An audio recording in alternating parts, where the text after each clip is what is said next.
À Terre Sainte, on parle volontiers du port des pêcheurs. Quant aux pêcheuses, pas un mot, même quand les dames ramènent du poisson à la maison. De là à y voir une forme de sexisme de la langue française, pas si sûr.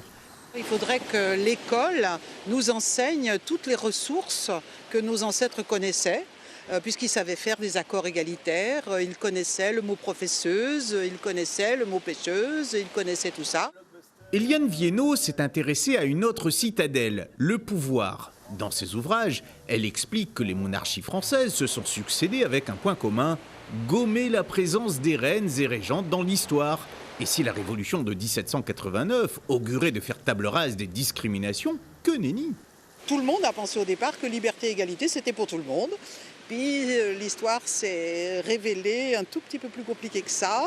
Et non, ça n'a pas été pour tout le monde, ni d'ailleurs pour les hommes qui ont dû attendre pour voter jusqu'au milieu du 19e siècle, et les femmes un siècle de plus. L'histoire, la langue, Joël Viels va plus loin encore. La biologiste estime que la recherche fondamentale a subi le sexisme masculin. Le mode de développement femelle peut être considéré comme le schéma par défaut de développement du corps, schéma qui peut être contrecarré par la formation des testicules afin de produire un mâle.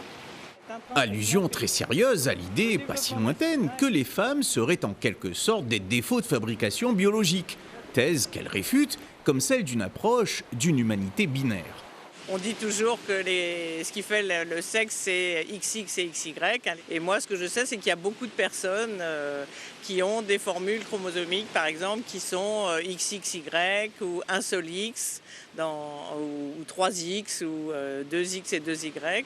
Et que ces gens existent, ils ne sont pas malades. Et il y a même des gens qui ont des formules donc normales, XX, mais qui ont des organes génitaux masculins, et à l'inverse, des formules chromosomiques XY, donc normalement masculines, qui ont des organes génitaux plutôt féminins. D'autant que l'argument scientifique a souvent été utilisé pour justifier une intelligence masculine supérieure à celle de la femme. Il n'y a aucune différence de capacité, bien sûr. Non, ça. Mais par contre, il y a une idée globale qu'effectivement, chez les femmes, que non, elles ne vont pas y arriver, qu'elles ne sont pas capables, ce que n'ont pas mes collègues hommes. Penser par soi-même, comprendre avant de juger, des idées qui ont le vent en poupe, comme celle où notre place dans la société et nos métiers se définiraient par nos compétences plutôt que par nos origines biologiques.